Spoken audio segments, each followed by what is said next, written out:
We're currently watching the largest scandal in the history of the American government unfold right in front of our eyes live on corporate media. It is the biggest, and it isn't even close. Yet somehow, the ones you've heard of before this one, like Watergate, had 41 convictions. How about Iran-Contra? 11 people convicted. Now, you've probably heard of these scandals, but you might not even know what they were actually about. In my non-professional opinion, the Epstein scandal is much bigger than both of those even combined. It implicates far more people. There are hundreds and hundreds of children trafficked. Some of it's exposed on video. And after all of that, only one person is in prison. Only one person has actually had to answer while alive for this cabal, essentially, this ring of satanic pedophiles that apparently implicates everybody, or every one of the 8,500 rich and powerful people who run the world. It pretty much is just them, it seems like. And we have multiple people actively lying about it, running defense on camera. Kash Patel, Pam Bondi, one of the most powerful law enforcement positions in the entire government of the United States of America, is sitting in a congressional hearing being asked about child sex trafficking survivors and responding with the quote, The Dow right now is over. The Dow is over $50,000. I don't know why you're laughing. You're a great stock trader, as I hear, Raskin. That's big news. Hey, guess what? It's under 50,000 now. So I don't know what that even means. I don't even have stocks.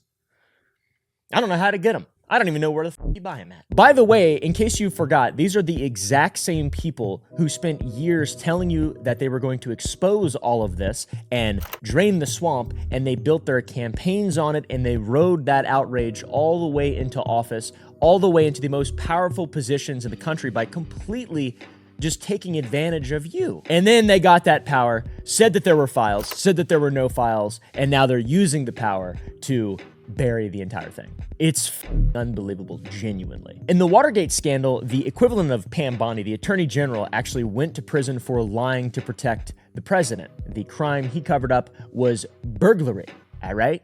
Burglary. Burglary. What is happening now involves the trafficking of children on a global scale. And somehow nobody, aside from 3 people, 2 of which have died mysteriously, has gone to jail. One of which is in some, I don't know, a Walmart in Texas or something, playing with puppies, I think. That's Ghislaine Maxwell. Now, there's obviously been no shortage of coverage of the Epstein scandal over the last few months. It's all that a lot of people are talking about. But there is an angle, I think, that's very interesting and helps hammer in just how disgusting and corrupt this entire thing is. And that is the fact that the people who are covering all this up are the people who ran on this issue. Kash Patel, December 2023, before he became director of the FBI. He's on a podcast because that's what people do. They go on podcasts before they become the director of the FBI. And he's asked why the Epstein files haven't been released yet. And he says, because of who's on that list. Or whatever the he said. Why is the FBI protecting the greatest pederast, the largest scale pederast in human history?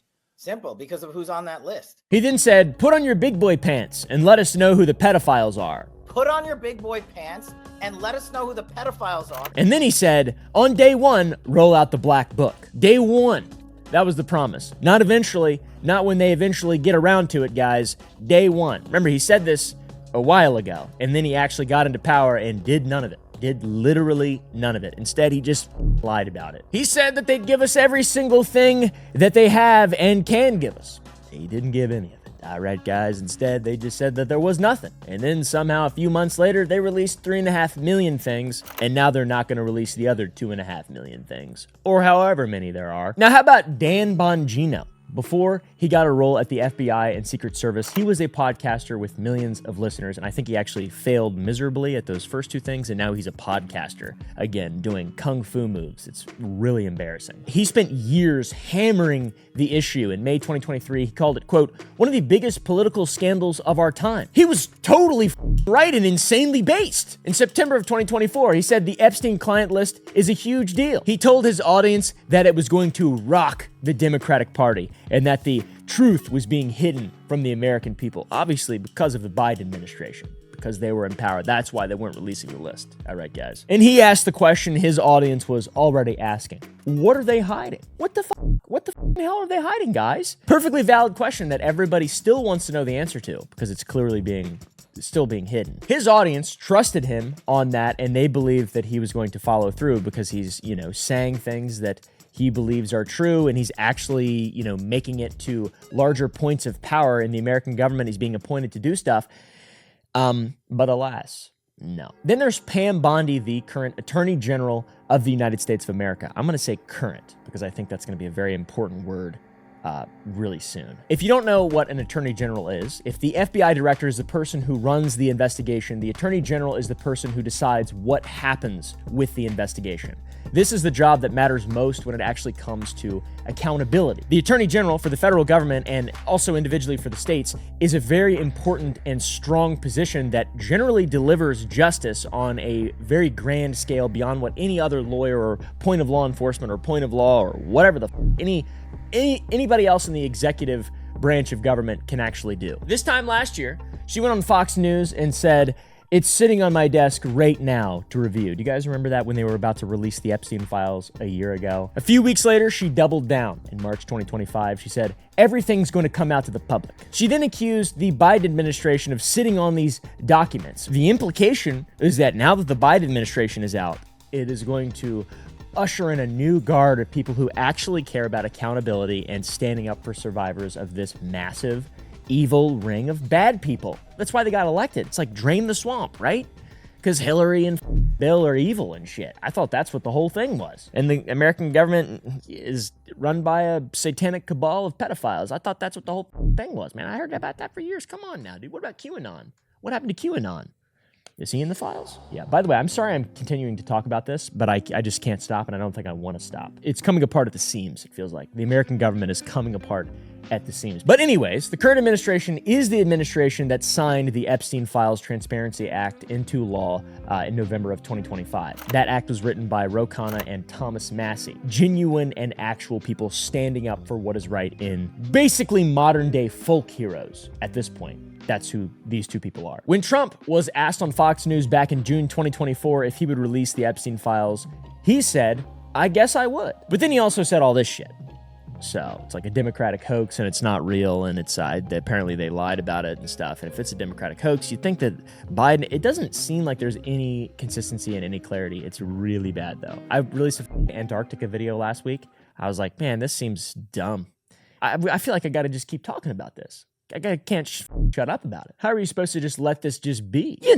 Because we have the FBI director, the attorney general, and the president of the United States, and a senior FBI official who spent years on podcasts telling millions that this was the scandal of the century, now just totally flipping. By the way, these aren't just random commentators. This isn't just like me not talking about it anymore or some other YouTube channel or whatever not talking about it anymore. These are the four people with the actual power to do something about it, like genuinely. They promised everything, they got elected, confirmed, took office, and then nothing. What happened next is the entire point of this video, guys. But before we get there, we need to talk about what it actually means when people say that this is the biggest scandal in the history of the United States of America, all right? Because there's been plenty of scandals, there's been plenty of crazy shit that's happened, there's been plenty of cover-ups, there's been all sorts of wild and crazy stuff. This is the worst one by far. We've seen ones before this that end careers and put people in prison. For example, Watergate, another American scandal. This will help put everything into perspective for you.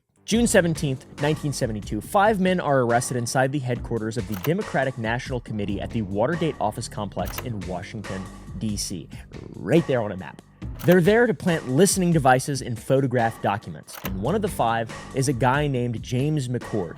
He works as the security coordinator for the committee to re-elect the president, Nixon's re-election campaign. This was the president's own campaign breaking into the opposition's headquarters to take photographs and plant listening devices. Now, the thing is, Nixon didn't even need to do this. He was already winning. He was ahead in every single poll, and he would go on to win, in fact, one of the biggest landslides in American history. The White House press secretary called it a, quote, third-rate burglary attempt and tried to make it sound like nothing. And for a little while, it almost worked. But 41 people were convicted. Okay, so obviously it didn't blow over quite as easily. Within days of the arrest, Nixon and his top advisors started the cover-up. They used the CIA, obviously, to lean on the FBI to limit the investigation. They paid hush money to the burglars, hundreds of thousands of dollars to keep them quiet and prevent them from talking. A fellow by the name of John Dean, the White House counsel, this guy right here, coordinated the whole thing from inside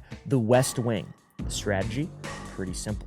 Guys, deny everything, stonewall, gaslight, lie, hope it goes away. The Alan Dershowitz method. You guys know that guy? He lies a lot. It's his whole thing, I think. He's a lawyer, though. I think that's what lawyers do. Two libtard reporters at the Washington Post, Bob Woodward and Carl Bernstein, kept digging. Their source was later revealed to be the FBI's own Associate Director, Mark Felt, and he kept pointing them towards the truth. The Senate launched televised hearings in 1973, and the whole country was watching. By the way, this is like the era of classic government overreach. You have the CIA doing a lot of really evil things post-World War II up until about 1975, all right? And then less evil things for about 3 years, and then just as evil things from then until now, but they're able to hide it a little bit better. So the televised hearings came in 1973, and from them came the detail that broke everything open, as they say. A White House aide named Alexander Butterfield testified that Nixon had been secretly recording every conversation in the Oval Office. Everything was on tape. You've probably heard of the Watergate tapes. All right, that's where that comes from. Well, there was no doubt in my mind that they were installed to record things for posterity, for the Nixon Library. The president was very conscious of that kind of thing. We had quite an elaborate setup at the White House for the collection and preservation of documents and of things which transpired in the way of business of state. Nixon fought hard to keep those tapes, like he fought in Black Ops 1 alongside his bro, JFK, and Fidel Castro and McNamara. That's real documented history right there, too, okay? Then all of a sudden, a special prosecutor named Archibald Cox demanded the recordings. We will initiate such legal measures to secure the 8 tapes and certain other evidence as soon as proper papers can be prepared. Nixon ordered his Attorney General, Elliot Richardson, to fire Cox. Why? I just pretty much explained why. Because he's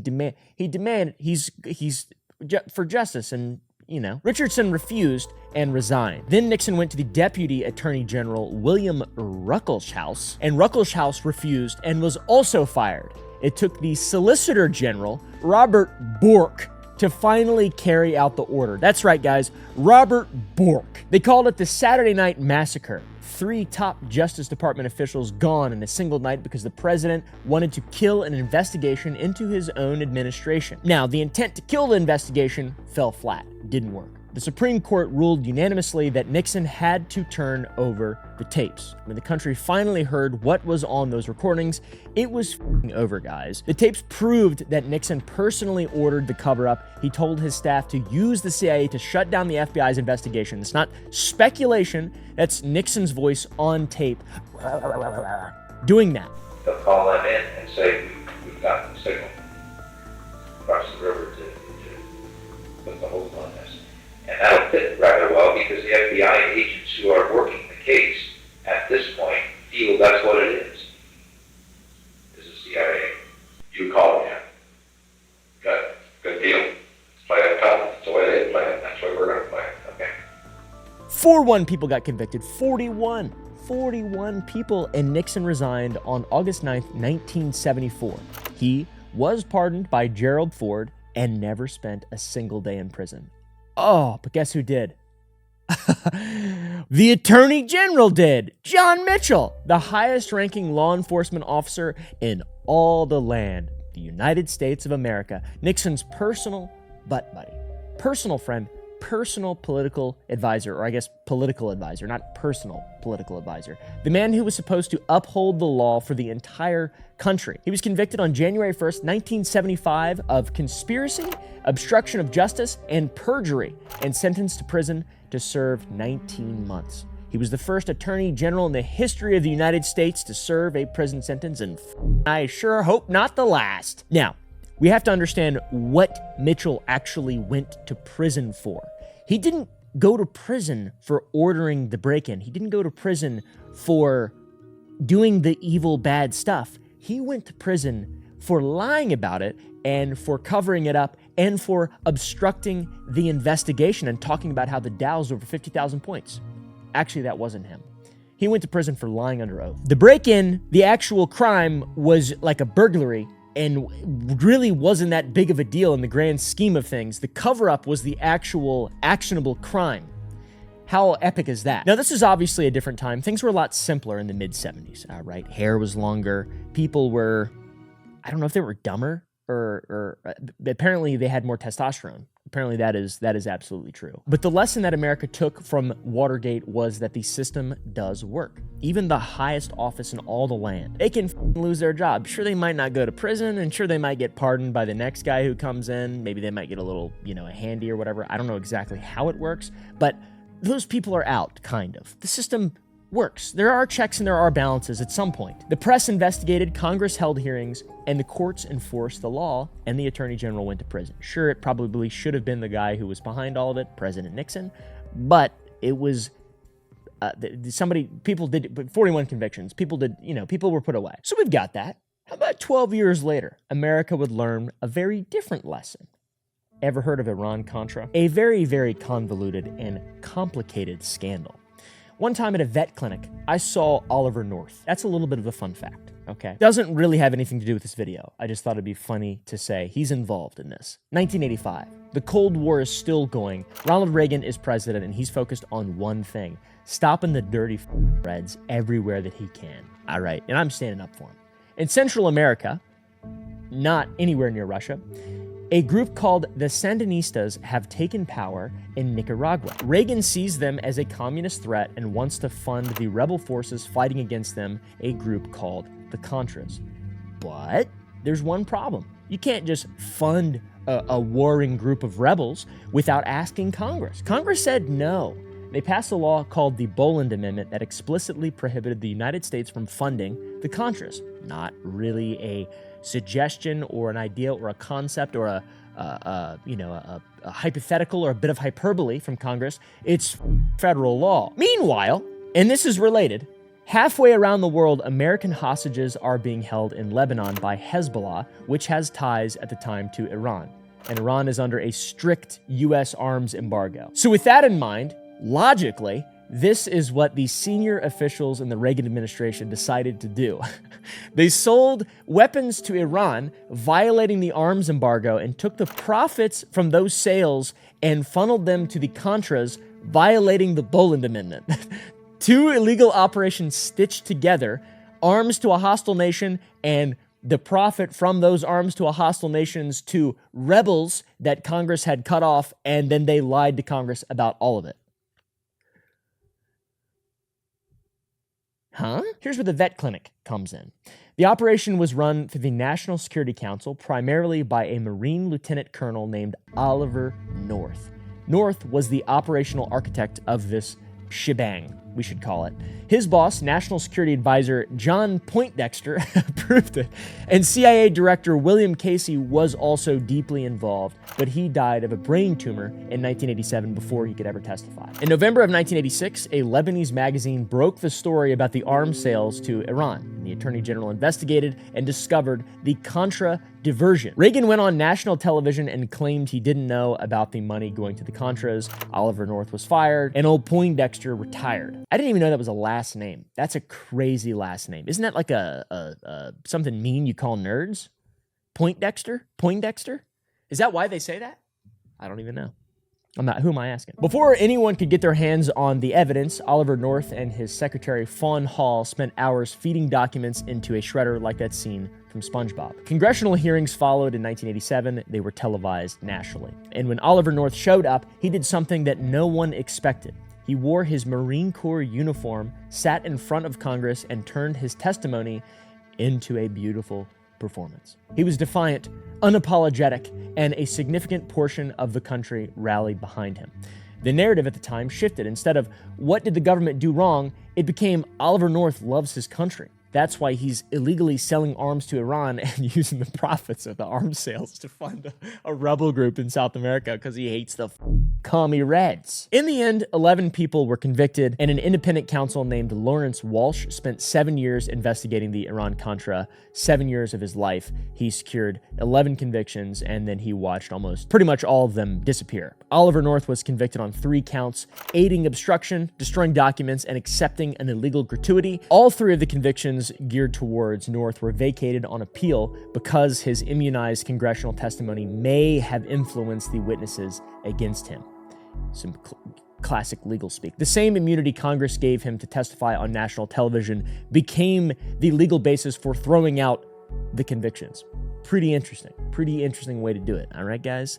Very deep story. If you want to learn more about Iran-Contra, Sean Munger, a historian on YouTube, has a 2.5-hour video on it that is substantially better than I could ever try to explain. So if you want to check that out, you should. You should learn about that. It's very important. Old Poindexter got convicted on 5 counts. All 5 reversed on appeal, same issue. And Robert McFarland, the former National Security Advisor, pled guilty to 4 misdemeanors, and he was pardoned. Caspar Weinberger, the Secretary of Defense, was indicted on 5 counts of lying to Congress. He never actually went to trial because on Christmas Eve 1992, George H.W. Bush, who was himself potentially implicated in the scandal, pardoned Weinberger and 5 other Iran-Contra figures on his way out of office. So, pretty epic. Did it on Christmas Eve. Nobody was watching on Christmas Eve. There was no internet back then. It was 2 years before the World Wide Web. This is nothing new. It's just way harder for them to do, and they're trying really hard to cover this all up. I'm surprised we haven't invaded Greenland yet, or stolen another head of state in South America, or whatever. It seems like they've actually been kind of talking about it. The Dow's at 50,000. Did you know the Dow's at 50,000? Why, yes, I did. I have so many stock. Now, back to poor Lawrence Walsh, the man who spent 7 years building those cases. He said it clearly. The Iran-Contra cover-up has now been completed. Of all 11 people convicted, exactly 1 person served significant prison time. They were convicted, at least. It was a man named Thomas Clines, who did 16 months for tax offenses connected to the operation. Taxes. Al Capone style. 11 convictions, 1 person behind bars. So it's like Watergate was a little bit better, and then we've gotten better and better and better at preventing the checks and balances from being checks and balances throughout time. And now we've got we've got problems in our government right now, guys. Big problems. And it's really hard for me to make videos about cryptids in Appalachia and Antarctica. All right? With all this stuff going on. So you're going to have to accept my apology for talking about more scandals. So we've got to think about what happened between these 2 scandals. Watergate, a burglary cover-up, 41 people convicted, the Attorney General went to prison, the President resigned, nobody's above the law. Iran-Contra, the government sold weapons to a hostile nation, illegally funded a rebel army, lied to Congress, shredded the evidence, 11 people convicted, almost every conviction is reversed or pardoned. The president said he didn't know, and the independent counsel said the cover-up succeeded. You can see the trend. The accountability went from 41 to 11, and most of the 11 walked free. Watergate was a good example of the system working at a pretty high level, and the Iran-Contra affair taught everybody that it doesn't really, there's loopholes. There's lots and lots of loopholes, and you can just pardon people, which of course they did that with Watergate as well. Gerald Ford pardoned Richard Nixon, but at least some people went to jail. The point is, you can just walk right through a loophole if you're rich and powerful. Now, fast forward. A congressman named Thomas Massie, a modern-day folk American hero, sat in a hearing on February 11th, 2026, looked at the Epstein scandal and said, "This is bigger than Watergate. This goes over 4 administrations." He's completely right about that. Watergate happened under 1 president. Iran-Contra happened under 1 president. The Epstein scandal spans 4 administrations, 3 decades, and has hundreds of child victims, survivors, hundreds of survivors, victims that have come forward, and somehow there has been next to 0 accountability. What in the So hopefully I'm building a case here, all right? Not a legal case, but like a YouTube case. painting a bit of a picture. Not a Bob Ross picture, but like a YouTube picture. Everything we've shown you so far in this video, we've shown you promises, we've shown you guarantees, and we've shown you that the system kind of almost works sometimes, and then it doesn't work. And then now it's really not working at all. And all of that came to a head in May of 2025. Because up until that point, they were talking about releasing the Epstein files. You got people being like, the Epstein files are on my desk. I swear to Jod. I swear to Ball. CNN reported that in May of 2025, Attorney General Pam Bondi sat down with President Trump in a private meeting and told him that his name appeared in the Epstein files. Deputy Attorney General Todd Blanche was also in the room. Very trustworthy guy with epic quotes like this. I don't know whether there are men out there that abuse these women. If we learn about information and evidence that allows us to prosecute them, you better believe we will. But I don't think that the public or you all are going to uncover men within the Epstein files that abuse women, unfortunately. You got two White House officials that later characterized this as a routine briefing. Yeah, about as routine as... Can't think of anything. So the Attorney General of the United States tells the president that his name is in the files of a convicted child sex trafficker, and the official line is that it's just routine. Hey, bud. Not my routine. May 8th, 2025. Kash Patel, the FBI director, sits in a Senate hearing and says, I quote, I believe he hung himself in a cell. Did Jeffrey Epstein hang himself or did somebody kill him? Senator, I believe he hung himself in a cell in the Metropolitan Detention Center. Are you going to release all the information about that? Senator, we are working through that right now with the Department of Justice. When do you think you'll have it done, Kash? I think in the near future, sir.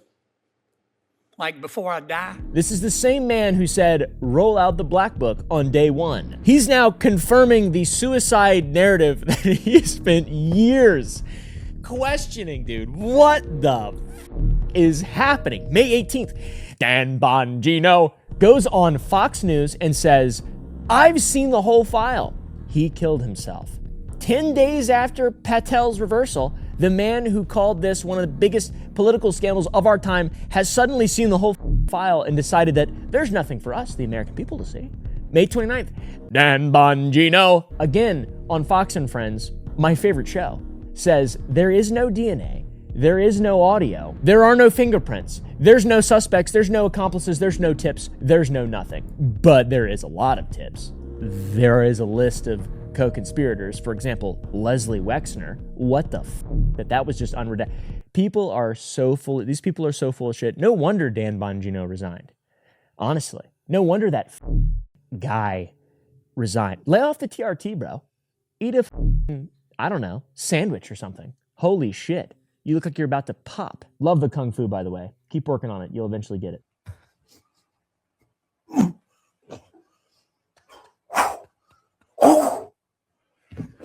This is Karate Man. In less than a year, he went from it being one of the biggest political scandals of our time to there's just nothing, guys. No tips, not even, it doesn't even exist. Who's Jeffrey Epstein? He said. He didn't say that. That's a lie. Sorry, that's a joke. June 6th, Patel goes on the Joe Rogan podcast and says, quote, we've reviewed all the information and the American public is going to get as much as we can release. Sounds kind of reasonable when you read it or when you listen to it. Seems pretty reasonable, right? But wait, how about when Joe Rogan asks specifically about the Epstein videos? Patel says, quote, not of what you want. So, seems like his first answer shouldn't have been, you'll get everything. It should have been, you'll get what we decide to give you, because I would like to maintain my career and life, in all honesty, because they have access to all of my devices, and they've been screen recording everything I've ever done in my entire life, he said. That's what he should have said. This video is sponsored by ZocDoc. I used to put off booking doctor appointments way longer than I should because finding someone decent felt like an entire project. Then I started using ZocDoc and it honestly made the whole thing totally painless. ZocDoc is a free app and website that helps you find and book high-quality in-network doctors so you can find someone you love. I can search by specialty or even symptom. You can filter by insurance and availability and choose between in-person or video visits. There are over 150,000 providers across all 50 states. And what I like most is being able to read verified patient reviews and see real-time openings. I just pick a doctor that feels right, grab a time that works for me, and book that instantly. No phone calls, no waiting on hold. Most of the time, appointments happen within 24 to 72 hours. And you can even sometimes score a same-day visitation. Stop putting off those doctor's appointments. Go to ZocDoc.com/Oompaville to find and instantly book a top-rated doctor today. That is ZocDoc.com/Oompaville. July 7th, 2025, the DOJ releases an official memo. Nobody signs it. Pretty epic. The systematic review revealed no incriminating client list, and there is also no credible evidence found that Epstein blackmailed prominent individuals. No client list, no blackmail, decades of court filings, victim testimony, and FBI investigations. The DOJ's official position is that none of this even exists. July 8th, Pam Bondi appears at a White House cabinet meeting and says, no, she didn't say that. She said, I did an interview on Fox and it's been getting a lot of attention because I said I was asked a question about the client list and my response was, it's sitting on my desk to be reviewed. Meanwhile, the file, along with the JFK and MLK files, which still haven't fully been released for JFK, I'm not sure about the MLK files. She said, that's what I meant by that. Oh, thanks for the clarity, Pamela. Thanks for the clarity, Pamela. Let's get those eyes further apart. When she went on Fox News in February and told the American people that they would get the full Epstein files, which she did do that, what she actually meant was the files in general, not the client list, not the names, not the actual parts of accountability that people care about and that these people have been campaigning on for years and years and years and years and years and years. I mean, as far as I can remember, literally pre-COVID. All right, guys, pre-COVID. I mean, he died right before COVID. It's almost like it was part of the plan. Roll the Trevor Moore clip. Thank you, Tara. Okay, so Jeffrey Epstein. Sure. We all know Jeffrey Epstein. Yep. He had them design a novel coronavirus that was his kill switch. Basically, like that was his trump card, which is like, I don't go to jail or I release this shit. Then when they killed him in like October or November, his kill switch went off. And that's when the disease got introduced into the world and like slowly started to spread in the last quarter of last year until it became what we do today. Like Trevor, I don't believe in that, but I would love to spread it. On July 12th, Trump is asked about Epstein and refers to him as, quote, somebody that nobody cares about. Total bullshit. All right, guys, the cracks are starting to show. This is the president whose administration signed the Epstein Files Transparency Act just a few months later, calling the subject of that law something that nobody cares about. Meanwhile, everybody but one guy voted on it. Oh. July 16th, Trump posts on Truth Social, my favorite social media platform, calling his own supporters who still want the Epstein files released weaklings. The people who voted for him because they don't want the government to be run by a satanic pedophile cabal, which is most of them, I feel like. They're all weaklings, bro. What the are you kidding me, dude? Who the is this guy? All right? Who's this guy? Before May 2025, we have Roll Out the Black Book, biggest scandal of all time. You did everything! After May 2025, he killed himself. There's nothing in the files. Nobody cares. Also, you're all weaklings. 3 people reversed their positions within weeks of the same briefing. I mean, can you not see what the this looks like? I mean, they all got organized. Clearly, they saw something in the files that looked really, oh, but wait, Mike Johnson said that he was an FBI informant. I believe Mike Johnson. If he's an FBI informant, release all the files. I would love Donald Trump to be the greatest folk American hero of all time to bring down the satanic pedophile cabal. I would love for that. Just somebody do it. This is probably not even an entertaining video whatsoever, which I don't really give a I just want it to be on record as much as possible and talked about as much as possible and signal boosted as much as possible because it really is just, it's real ugly. I feel like this is a system that is built to take advantage of you and lie. And it's been fine for such a long time until now. Everybody has an ability to just talk on the internet. They can't do anything about it. They can't do anything about it. And they release all the files, and then people on Reddit start stroking their neckbeards and like connecting shit. And they're making more progress, and there's more transparency from just people than there has been from the government in who the knows how long. We cannot allow it to go on.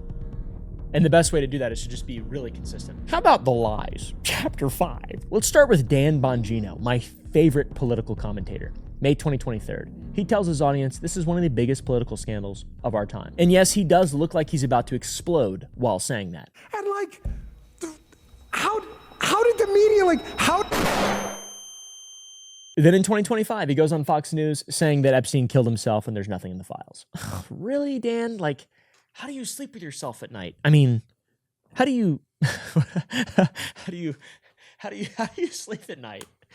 How do you sleep at night, man? Are you being honest? Let's surely hope you're being honest. Maybe what they showed him, everything that he was shown, shows that I don't know, and he just doesn't want to look any deeper or whatever. I don't know. How can everyone not agree though? Danny did not just change his mind from behind a podcast microphone. He actually went inside, got the job, got a role at the Secret Service directly tied to the FBI's operations, and on his second day on the job, forwarded internal emails about how to handle the Epstein file redactions. We know this because journalist Jason Leopold obtained the emails through a FOIA request. Day 2, he wasn't even settled into his office yet, and he was already involved in deciding what the public would and wouldn't see. How about just show the public everything, bro? He didn't last long after that, resigned, and then went back to podcasting. And when he showed up in front of his audience of people who have platformed him and given him a ton of money and trusted him for years, people who believed him when he said that this was the scandal of a generation, they had a new name for him. They called him pedo protector. That's his own audience was calling him a pedo protector. Isn't that funny? Isn't that crazy, dude? Imagine being that guy. You're like, oh, I'm an internet guy. I'm the bastion of truth. Oh, sure, I'm bald. Sure, I'm on TRT. Go in, get in there, and then he tweets this super ominous tweet about the things that I've seen are crazy. And then he gets out, and then he's a pedo protector. I mean, what? At least Dan Bongino left. Kash Patel, world famous gym teacher, is still in his chair. September 2025, Kash Patel, the director of the FBI, sits in front of a Senate committee and makes one of the most provably false statements that has ever been seen from a government official. There is no credible information, none, that Epstein trafficked to other individuals. None. All right, okay. That is the FBI director telling Congress that there is zero credible evidence that Jeffrey Epstein trafficked children to other people. Now, his statement is provably false. The FBI's own documents show it. What? Unless I'm just, maybe I can't read, maybe I speak a different version of English, maybe I'm speaking the King's English. Their own investigative files from 2019 list 10 co-conspirators in Epstein's trafficking operation. 10 people that the FBI itself identified as co-conspirators in a child sex trafficking ring. One of them is Leslie Wexner, who we've been known wouldn't have, and they just now unredacted it after Thomas Massey said they were caught red-handed. The billionaire founder of Victoria's Secret and L Brands, the dude who gave douchebag Epstein all of his money and just allowed him to siphon money, co-conspirator, for sure, living in a huge mansion. Immune, protected.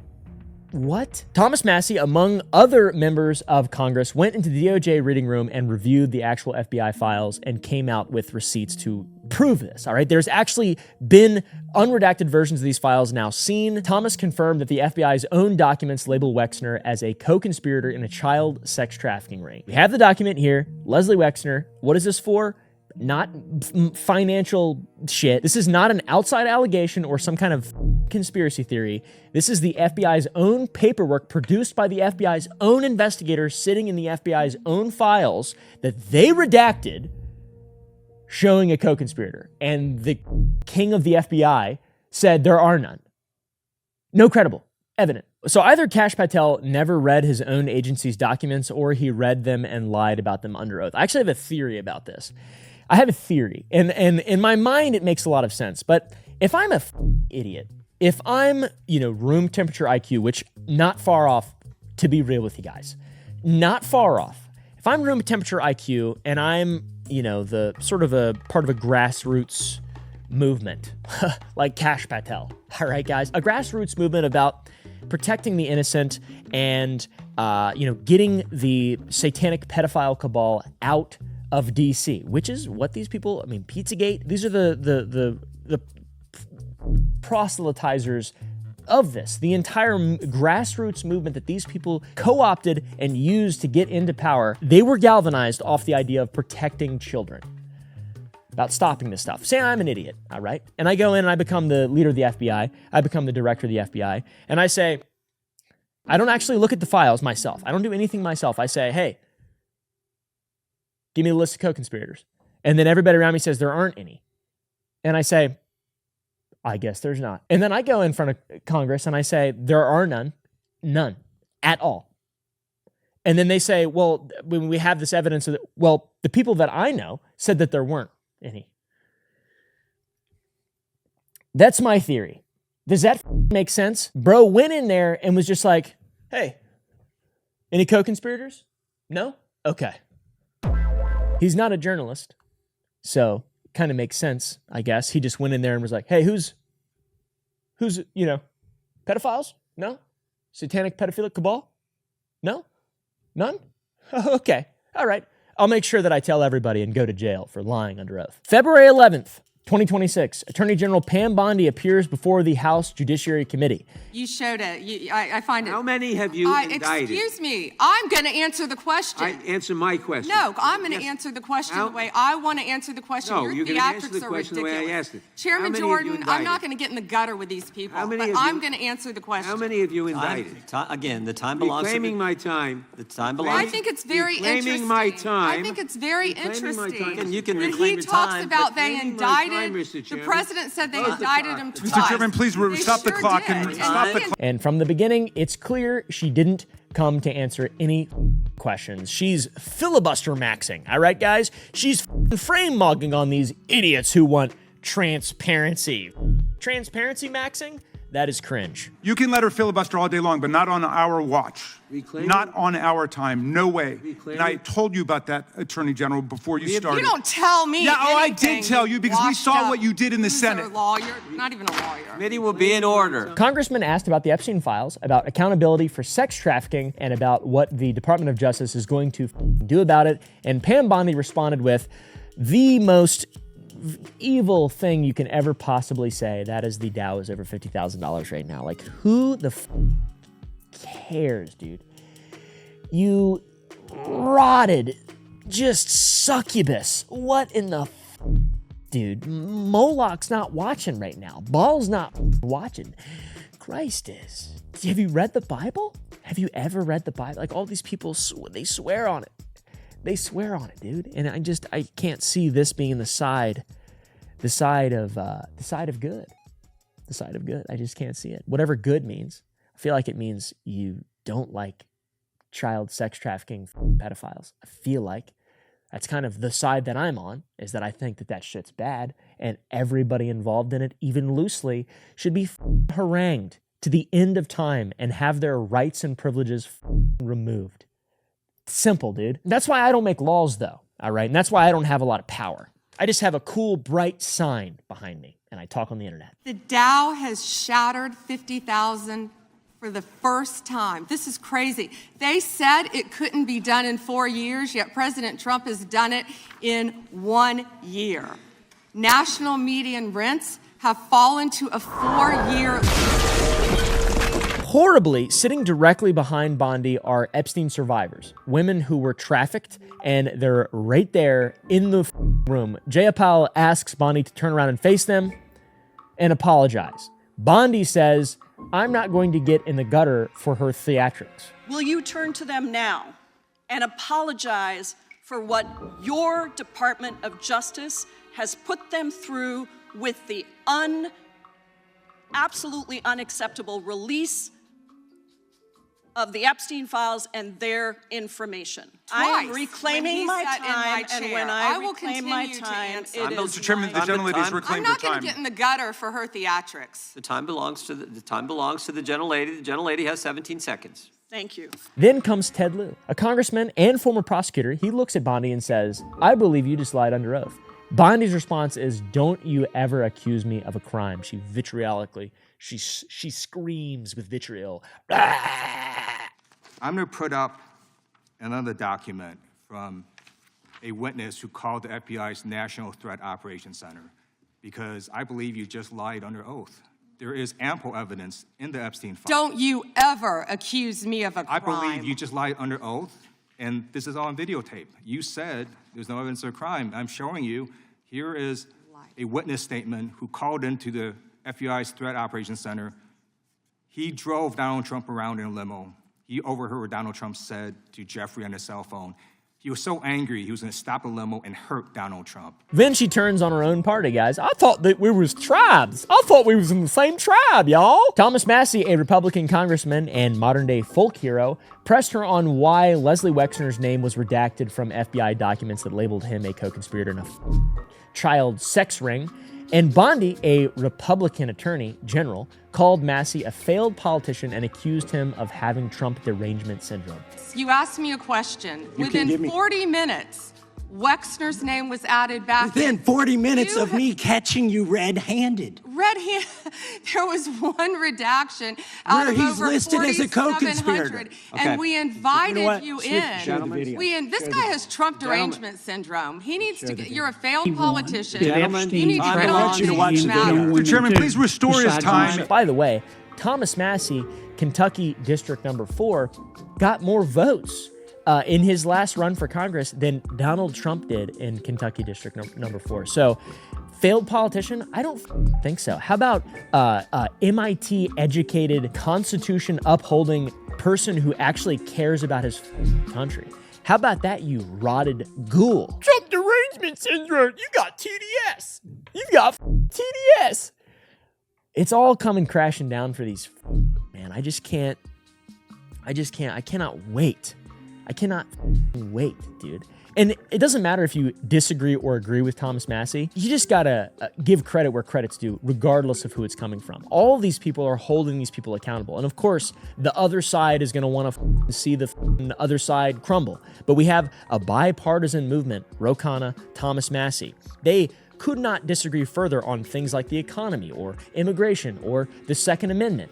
And both are still objectively good people who care about their country. And this stupid bitch is talking about Trump derangement syndrome because someone from her own party, you're a failed politician. Talk about theatrics. And I'm talking like bad theatrics. All right, these are cringe theatrics going on here. Also during the hearing, Bondi produced this document, which is a printed document, a record of what Representative Jayapal had searched for in the DOJ reading room where Congress members reviewed the Epstein files. So they're like tracking what people have looked at. It makes sense, right? Because this is the Gestapo, this is a Stasi, this is an intelligence operation. This is not about accountability and transparency. This is an intelligence operation. They're now on their back foot. Of course, she wants to know what these people have been searching. Of course, it's not about transparency. They're not just letting them look at the unredacted files. They're tracking their individual movements. And I'm sure obfuscating as much as they possibly can. Why? The Department of Justice had been tracking what members of Congress were searching when they're supposed to be viewing unredacted documents. The agency that is supposed to be subject to congressional oversight was conducting surveillance on the congressional oversight. Now, I don't know much about the Founding Fathers, but that seems like they'd be rolling over in their graves. And they weren't exactly the best people. like, let's be real, okay, guys? They had some really good ideas, but things have changed a lot. Jamie Raskin said he had reason to believe it was happening to everyone, not just Jayapal. Even Republican Nancy Mace confirmed the tracking was real. She vaguely said that she was computer savvy and could understand and talked about, I don't know. She could tell that they were all being tracked, which of course they're being tracked. Of course. And there's also just the redactions in general. The DOJ put 934 FBI agents on something called the Special Redaction Project. They worked 14,278 premium pay hours that taxpayers paid for. Total cost, $850,000. And after all that, the DOJ managed to redact the names of co-conspirators, which are the people accused of participating in the trafficking, while simultaneously they failed to redact the names, home addresses, dates of birth, and nude photographs of victims. 934 agents, $850,000. They protected the perpetrators and exposed the children. Hey man, Good job, government. Ro Khanna went into the reading room and found 6 hidden names within 2 hours. Thomas Massey went in, read the names he found, brought them to the House floor. And then at the hearing, Bondi said, we have pending investigations in our office. But just over a week earlier, in my last video, Deputy Attorney General Todd Blanche said to the press that there was nothing in the files that allowed them to prosecute anybody. He also said, just in case you forgot, it's not a crime to party with Mr. Epstein. Hey, bud, as far as I'm aware, it is a crime to party when there's trafficking going on. That's called patronizing or some bullshit like that. It's illegal, dude. After the hearing, a survivor named Marina Lacerda stood in front of the cameras and said, she really dehumanized us today. Then she said that they had one job, and that was to obviously redact their names and respect their privacy, but they carefully took the time to redact all the powerful rich people. For example, Leslie Wexner, who was already in the files. Everybody already knew that. I mean, it's like not even a conspiracy theory. This has been known for years, but they still redacted that. Why, dude? Why? What is, I mean, we know why. We know why. There's no why. We all know why. But like, we just need them to tell us, and we need it to be legal precedent. So just keep pushing. By the way, this satanic evil is not new for Pam Bondi. She served as Florida's Attorney General for 8 years, from 2011 to 2019, and during that time, Jeffrey Epstein was a registered sex offender living in Palm Beach, which is her jurisdiction. Flight logs were becoming public, victim lawsuits were being filed, new evidence was surfacing continuously. She never investigated him, not a single time. Investigative journalist Julie K. Brown, who broke the Epstein story for the Miami Herald, wrote, quote, questions should be asked about why she didn't take up the case or launch a probe. Oh my God. Are you telling me the corruption spans the state level as well? Oh! She's been looking the other way for a long time. So yeah, this is the biggest scandal in American history. I'm not going to stop talking about it. Anytime something new happens, I'm going to continue to talk about it and figure out a way to link it to all the other evil shit that I've been talking about on my YouTube channel for the last year, because for some reason it's all linked. I don't know what's up with that. Biggest scandal, fewest consequences, and really it's not even close. All right, guys, Watergate is heralded as the largest political scandal in the history of the United States of America. It's not. This one only has one conviction. This dude is a intelligence asset. There's an interview that just, I think, happened yesterday between Alan Dershowitz, who is the lawyer who got Jeffrey Epstein his sweetheart deal, Bassem, and Piers Morgan. Bassem accuses Epstein of being an Israeli asset or a Mossad asset. The mainstream media has been saying that Epstein is a asset of the Russians, which is just insanely laughable. Is there any evidence of that even at all? A little bit? I've seen the evidence. It doesn't really stack up. The other evidence is a lot clearer. And as a response to that, Alan Dershowitz says that if he was an asset, that he would have been able to get him off. If he had told me he worked for the Mossad, for the CIA, he was an intelligence source, it would have been a slam dunk for me to go to whoever I had to go to, even up to the President of the United States, and I would have gotten him a deal with no time at all. He would have been able to totally get him off, which is so crazy, dude. They're just walking around now in broad daylight, just being like, well, yeah, he's not an asset. If he was an asset, we would have been able to get him off. That's our proof that he isn't an asset, is because if he was, we wouldn't have been able to get him off. But he did. I don't know, man. It really is an area of gray that is like no other. It is an unbelievable spectacle of the modern age. It's beautiful that it's all coming crashing down. Yeah, one conviction though so far. $1.5 billion, by the way. That's how much money flowed through Jeffy's accounts across major banks in what congressional investigators have identified as suspicious transactions. So it isn't just the DOJ. It isn't just the Attorney General looking the other way. It's banks. It's local representatives. It's federal representatives. It is everybody. Howard Nutlick is extremely powerful. He's basically Trump's handler, it seems like, and he's like lying about how much he knew and how often he hung out with Epstein and when he stopped his relationship. Everybody lies about this. Why are they lying about this? Why didn't they do something about it at some point? Banks are legally required to flag suspicious activity. The most recent angle that I've been digging into is the bank angle and the money angle, because he just created money from thin air, it seems like, and that is through the way that he described it in an interview with Steve Bannon, a fractional reserve banking, and that you have $1,000, you give it to a bank, and then that bank is legally required to keep a percentage of the reserve, and then they can lend out that money, and then you take $1,000 and it turns into 10 grand at the end of the day because it's all been lent out. And that's why when you go to the bank and you say, I want to withdraw all my money, they're like, well, we don't have it all right now. Everybody knows that your money isn't actually in the Bankenheimers. It's just a weird credit system. Taking advantage of that is how Jeffy made all his money, but he avoided all this fraud and everything. He had all these strange transactions and all these accounts. The entire point of SARS is to catch money laundering, fraud, and trafficking. And JP Morgan, with all his different transactions, did not flag a single thing. A Senate investigation found that a bank executive actually coached Epstein on how to avoid detection, which we know that the banks are evil. I mean, it's all the same thing, really. It's all the same thing. The banks, I don't know, dude. I'm losing my mind now over this stuff. Anyways, thanks for watching, I guess. And yeah, see you guys in the next episode.